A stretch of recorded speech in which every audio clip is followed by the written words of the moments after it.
तर ह्या दोन कारवान्यांसाठी मी बनवला होता पिंजरा, पण त्या पिंजऱ्याचा ह्यांच्यावर असा प्रभाव होईल मला असं कधीच वाटलं नव्हतं. तर ह्यांना एकत्र पिंजऱ्यात सोडलं की ह्यांची बघा काय नाटकं चाललेली असतात. त्या काळ्या सोन्याची ह्या बारक्या बछड्यावर हुकुमशाही चाललेली असते, पण बारकं पण कमी नाही बरं का, ती पण सुट्टी नाही देत ह्याला.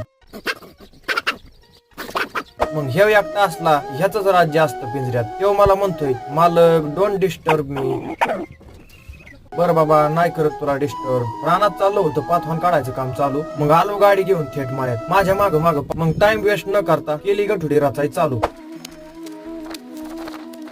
गठुडं रचून झालं की लगेच आवळायचं, खांद्यावर घ्यायचं आणि गाडीत पार्सल करायचं. शेव चोर पिंजऱ्यातनं कसं काय फरार होऊन रानात आला काय नाही, हे रानात येऊन लई त्रास द्यायला लागलं. मग ही पार्सल परत पिंजऱ्यात पास केलं. बाबू शेव तर रागावलाय माझ्यावर आणि परत आलो रानात. पाथवान लई पडलं होतं रचायचं. मग रचून वजी बांधून गाडीत भरून मोठे केलं. बायांची पण सुट्टी झाली होती. मग गाडी घरी आणून लावली. त्यानंतर बायांना सोडलं आणि